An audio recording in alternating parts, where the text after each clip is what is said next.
नमस्कार साथियों, आरजे शिक्षा विजन में आपका स्वागत है। आज हम बात करेंगे रीट 2025 से संबंधित जो संस्कृत है, संस्कृत विषय में संस्कृत व्याकरण के अंदर पहले टॉपिक के बारे में जो है माहेश्वरी सूत्र के बारे में चर्चा करेंगे। माहेश्वर सूत्र जो है छोटा टॉपिक है और हर परीक्षा में संस्कृत व्याकरण के अंतर्गत इससे 1 से 2 सवाल बनते हैं। छोटा टॉपिक है, शॉर्ट में इसको समझेंगे और सीधे जैसे सवाल बनते हैं वो चीज़ आज हम इसमें समझेंगे। तो शुरू करते हैं। संस्कृत व्याकरण के अंदर रीट में पहला टॉपिक माहेश्वर सूत्र। माहेश्वर सूत्र की जो संख्या है वो है 14, टोटल 14 चतुर्दश है। इसमें जो प्रश्न बनते हैं वो सीधे इसकी जो सारणी है, इसके 14 जो पद हैं जिसे चतुर्दश कहा गया है, इन 14 पदों में से ही हमेशा माहेश्वर सूत्र में से प्रश्न बनते हैं। इन 14 पदों को एक साथ पहले याद करना होगा। अब ये जब याद हो जाएंगे तो इनके जो सवाल बनते हैं, वो प्रश्न जो बनते हैं वो सरल होते हैं और आसानी से हो जाएंगे। तो ये 14 पद कौन कौन से हैं पहले वो देखते हैं। तो इसका जो पहला पद है वो है अ, ई, उ और ण। ये जो अंतिम जो होता है वो लिखा जरूर जाता है लेकिन इसको काउंट नहीं किया जाता है। लास्ट वाले को इसको काउंट नहीं किया जाएगा। तो पहला जो है, पहला पद में आता है अ, ई और उ, दूसरे में आता है री, लू, क और तीसरे में आता है ए, ओ, ड़ और चौथे में आता है आई, ओ, च। ये जो है चारों, ये जो प्रथम 4 पद हैं, पहला, तीसरा और चौथा, पहला, दूसरा, तीसरा, चौथा, ये चारों जो हैं स्वर हैं, अच स्वर। इनकी संख्या टोटल है 9। ये स्वर के अंतर्गत आते हैं। ये सब क्या है, स्वर हैं।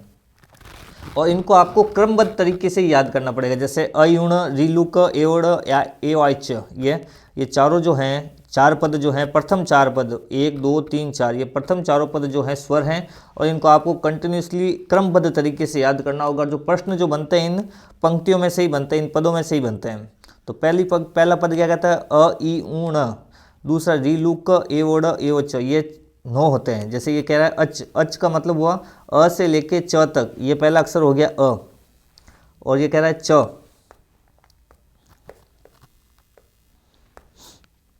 अ से चालू होता है और च पे खत्म होता है यहाँ पे। तो ये बन के क्या बना, अच,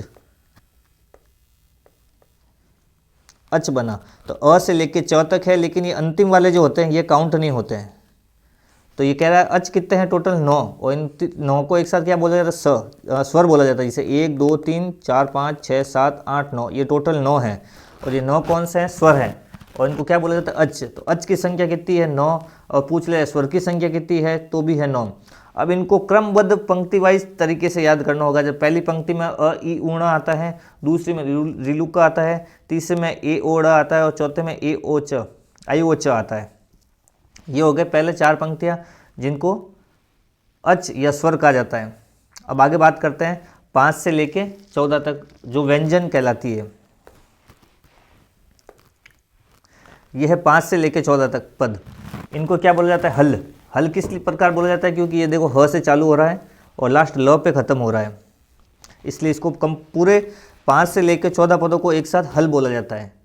और हल भी बोला जा सकता है और व्यंजन भी बोला जा सकता है। और इनकी संख्या टोटल कितनी होती है, 33 इनकी संख्या होती है। अंतिम वाला नहीं गिना जाएगा, एक बार और बता रहा हूँ, ये अंतिम जो है इनको काउंट नहीं किया जाता है। इन अंतिम को काउंट नहीं किया जाता है। वापस देखिए, 5 पद से लेकर 14 पद तक के जो वर्ण हैं इनको हल कहा जाता है। ह से चालू होता है, पहला अक्षर ह और अंतिम लो है, तो ये मिला के क्या हो गया, हल हो गया। इनको संयुक्त रूप से व्यंजन कहा जाता है। इनकी संख्या 33 है। ठीक है। अब इनको भी क्या करना होगा, 5 से लेके 1 से 4 तक में तो हो गए व्यंजन।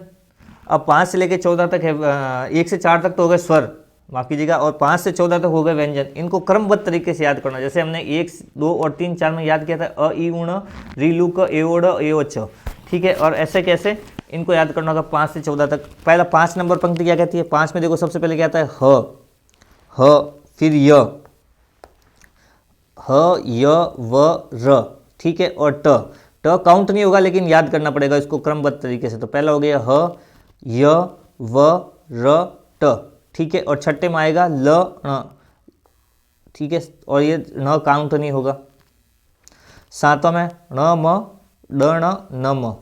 ऐसे याद करना होगा। वापस देखो, इसको सम्मिलित रूप से आप क्या बोलोगे, हय वरट। इसको बोलोगे हय वरट। ठीक है। इसको आप बोलोगे लण। याद करने के लिए और इसको ण म ड ण न म, दो दो अक्षर को शामिल करके याद करो। ये हो गया स्वातिपंगी, ये हो गया जबण, इसको सम कंप्लीट क्या बोलोगे जबण, ये हो गया ज, ये ब और ण, ये लास्ट वाला काउंट नहीं होगा, याद करना है लेकिन काउंट नहीं होगा, गिना नहीं जाएगा 33 के अंतर्गत। 33 व्यंजन जो होते हैं उसमें अंतिम वाले नहीं गिने जाएंगे। फिर 9वां है घट धस, घट धस, ये ग ठ ध और ये श। 10वां है ज ब ग ड़ द स, अब इनको याद कैसे करोगे, ये बोलो जब गढ़ और 10, ठीक है। 11वां है ख फ छ ठ थ च ट त और व काउंट नहीं होगा, याद करना पड़ेगा। अब इसको याद कैसे करोगे, ये हो गया खफ, छठ, थच और ततव।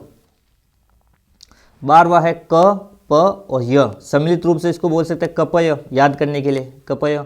और 13वां हो गया श श श और र, और 14 हो गया ह और ल। ये 5 से 14 तक हो गए व्यंजन जिन्हें हल कहा जाता है।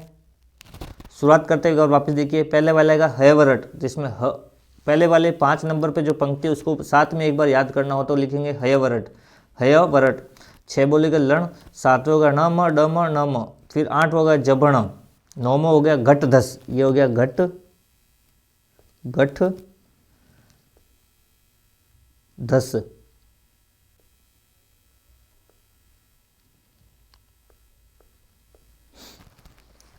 10वें में हो गया जब गढ़ 10, जब गढ़ 10, ठीक है। 11वां क्या हो गया खफ छठ थच ततव। 12वां हो गया कपय, और 13वां हो गया ससर, और 14वां हो गया हल। तो 5 से लेकर 14 तक जो है वो कहलाते हैं व्यंजन, और 1 से 4 तक जो कहलाते हैं स्वर, जिन्हें अच कहा जाता है संस्कृत के अंदर, अच स्वर। ये टोटल होते हैं 9, और ये 5 से लेकर 14 तक होते हैं, इनको कहा जाता है हल, इनको व्यंजन भी कहा जाता है। इनकी संख्या है 33, ठीक है। अब आगे देखते हैं सीधे, और इसमें भी आप सीधे प्रश्न बनते हैं, इस सारणी के अंदर से सीधे प्रश्न बनते हैं। जैसे कैसे बनता है, अब पूछ ले कर, ये पूछ ले कर, कर के अंतर कौन कौन से वर्ण आ रखे हैं, तो कर कौन सा हो गया, ये देखो क और ये र। अब इनके अंतर जो भी ये सब आ रहे हैं प स स और स, ये सब इसके अंतर्गत आने वाले हो गए। अब इनके अंदर से प्रश्न बनते हैं, 3 इसमें से डाल देंगे, एक कोई दूसरा डाल देंगे और पूछ लेंगे इनमें से कौन सा कर हल कल व्यंजन से संबंधित नहीं है, कर प्रत्याहार से संबंधित नहीं है, तो बीच में से इनसे प्रश्न बनते हैं। इसमें जो है कुछ फैक्ट है कि ह का प्रयोग इसमें 2 बार हुआ है, ह का प्रयोग 2 बार हुआ है। कैसे हुआ है देखिए, 2 बार कहाँ कहाँ हुआ है,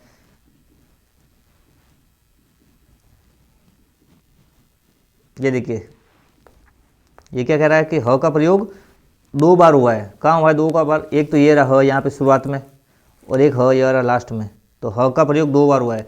ये पूछ ले माहेश्वर सूत्र में किस वर्ण का प्रयोग 2 बार हुआ है, वो है ह, ठीक है। दूसरा कहता है हलंत ण का प्रयोग भी कितनी बार हुआ है, 2। हलंत मतलब पीछे की साइड में, लास्ट में अंतिम बार आया है, ये काउंट नहीं हो रहा है ये। एक तो ये रहा ण और एक ये रहा, 2 बार ना काउंट हुआ है, एक बार हलंत में और एक बार ऐसे। ण का प्रयोग भी कितनी बार हुआ है, 2 बार हुआ है। तीसरा सवाल, लघु सिद्धांत कौमुदी के अनुसार प्रत्याहारों की संख्या कितनी है, 42। ये फैक्ट है जो सीधे परीक्षा में आए हुए हैं, तो याद करना अपने को। ह का प्रयोग 2 बार हुआ है, हलंत ण का प्रयोग भी कितनी बार हुआ है, 2 बार हुआ है। लघु सिद्धांत कौमुदी जो है उसके अनुसार प्रत्याहारों की जो संख्या है वो कितनी है, 42। और पाणिनीय शिक्षा के अनुसार वर्ण कितने होते हैं, कुल 63 या 64, 63 या 64। 63 भी आए तो भी पाणिनीय शिक्षा के अनुसार करना है, 64 भी हो तो पाणिनीय शिक्षा के अनुसार करना है। और 63-64 में व्यंजन स्वर कितने हैं, स्वर की बात होगी तो 21 या 22, और व्यंजनों की बात होगी तो 42। अब देखते हैं पाणिनि कौन थे, पाणिनि को सूत्रकार भी कहा जाता है। ये सीधे प्रश्न जो बन रहे हैं वही हम काम में ले रहे हैं, पूरी डिटेल में हम नहीं पढ़ रहे, इसको शॉर्ट में हम पढ़ रहे हैं ताकि सीधा प्रश्न बने और सीधा हल हो जाए।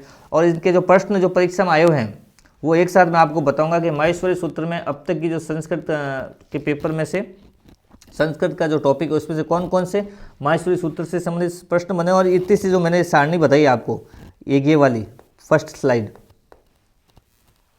सेकंड स्लाइड, थर्ड स्लाइड, और आगे जो भी 2 स्लाइड और है उनके अलावा उसमें से बाहर नहीं गया है, बस उसको याद करना है, थोड़ा कंठस्थ करना है और सीधा याद हो जाएगा ये। तो पाणिनि को क्या कहते हैं, सूत्रकार भी कहा जाता है। इनका जो ग्रंथ है उसका नाम है अष्टाध्यायी। उसमें कुल 8 अध्याय हैं और प्रत्येक अध्याय में 4 पद हैं, तो टोटल पाद या चरण कितने होता है 32। ये सीधे प्रश्न पूछता है कि पाणिनि के द्वारा जो लिखा हुआ ग्रंथ है वो कौन सा है, अष्टाध्यायी। सूत्रकार किससे कहा गया, तो पाणिनि को कहा गया है। पाणिनि शिक्षा के अनुसार वर्णों की संख्या कितनी होती है, तो 63 या 64 होते हैं। पाणिनि के अनुसार स्वर की संख्या कितनी होती है, तो 21 और 22 होती है। पाणिनि के अनुसार व्यंजन कितने होते हैं, तो 42 42 होते हैं। पाणिनि को सूत्रकार भी कहा गया है। इनके द्वारा लिखित ग्रंथ कौन सा है, तो अष्टाध्यायी है। इनके अनुसार कुल अध्याय कितने हैं, अष्टाध्यायी में 8 अध्याय हैं। पाद कितने हैं, 4 है। और कुल पाद या कुल चरण पूछ ले तो 8 × 4 32 पाद हो गए। एक और फैक्ट है, लघु सिद्धांत कौमुदी जो है जिसके अनुसार प्रत्ययों की संख्या 42 होती है, उसकी रचना किसने की थी, वरदराज आचार्य ने की थी। ये कुछ फैक्ट हैं जो सीधे परीक्षाओं में पूछे जाते हैं। तो पहला हो गया, अपने को याद करना होगा, ये चतुर्दश जो चरण है इनके माहेश्वरी सूत्र के 1 से 4, ये हो गए स्वर जिन्हें अच कहा जाता है, संख्या होती है 9। उसके बाद दूसरा है 5 से लेकर 14 तक जिन्हें व्यंजन कहा जाता है, हल 33 संख्या होती है। इनको क्रमबद्ध जैसा लाइन में लिखा हुआ वैसा का वैसा याद करना, क्योंकि प्रश्न इन सारणी में से ही बनेगा। और ये कुछ फैक्ट है। अब आगे देखते हैं, एक बार स्वरों का विभाजन कर लेते हैं। स्वर कितने हैं, टोटल 9।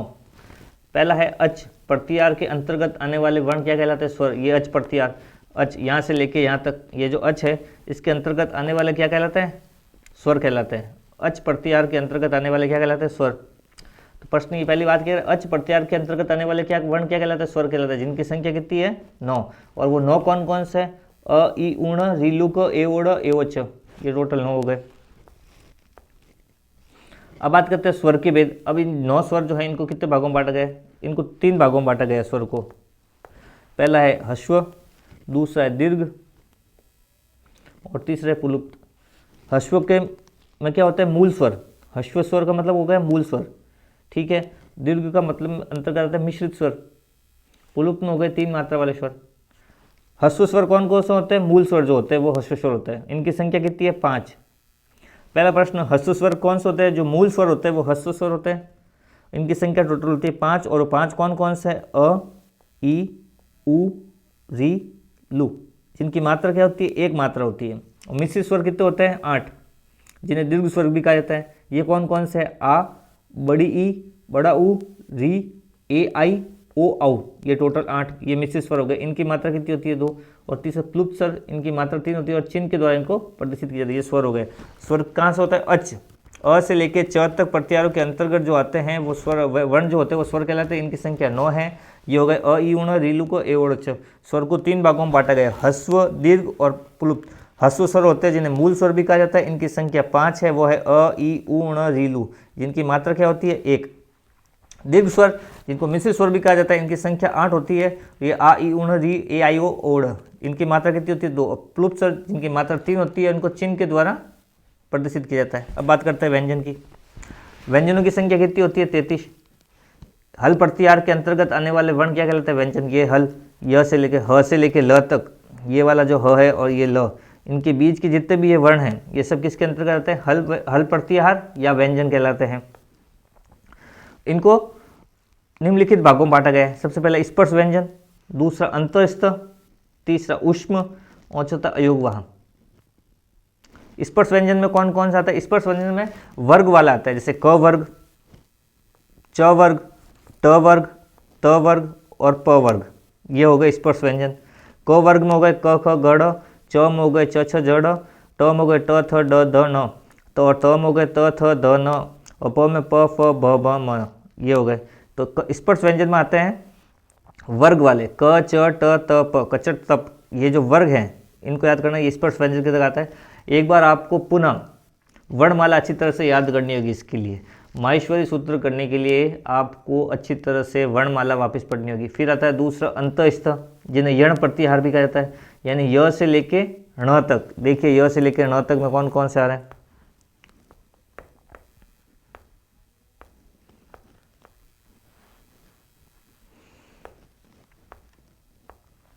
यण प्रत्याहार, जिसको दूसरा क्या है अंतःस्थ। कौन कौन से हैं, य से लेके ण तक। कैसे य से लेके ण, देखो य से लेके ण, ये रहा य, ये य और ये ण, ये ण।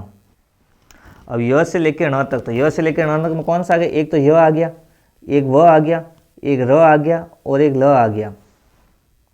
ये हो गए अंतस्थ, य व र ल, टोटल संख्या कितनी है इनकी 4 है, कितने 4, य व र ल, अंतस्थ या यण। फिर है ऊष्म व्यंजन जिनको सल प्रत्याहार भी कहा जाता है, सल प्रत्याहार, सल प्रत्याहार कौन से हो गए, ये हो गया स और ये हो गया ल, तो ये मिलकर क्या बन गया शल प्रत्याहार।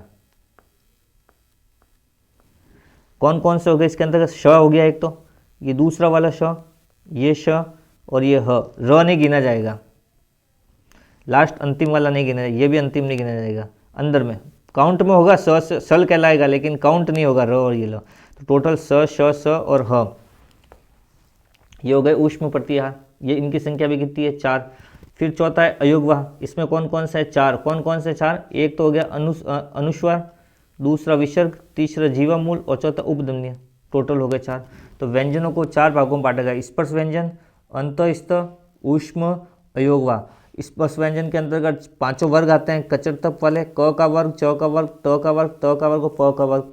अंतस्थ में 4 आता है जिन्होंने यण प्रत्याहार भी कहा जाता है, य व र ल, और ऊष्म वर्ण को शल प्रत्याहार भी कहा जाता है, इसमें भी 4 आता है, श स ह। अयोगवाह में भी 4 आता है, अनुस्वार, विसर्ग, जीवामूल, उपध्वनि। ठीक है, एक ध्यान रखना, ये जब यण प्रत्याहार की बात होगी तो य व र ल आएगा संस्कृत के अंतर्गत। माहेश्वरी सूत्र में अगर बात होगी तो संस्कृत के अंतर क्या आएगा, ये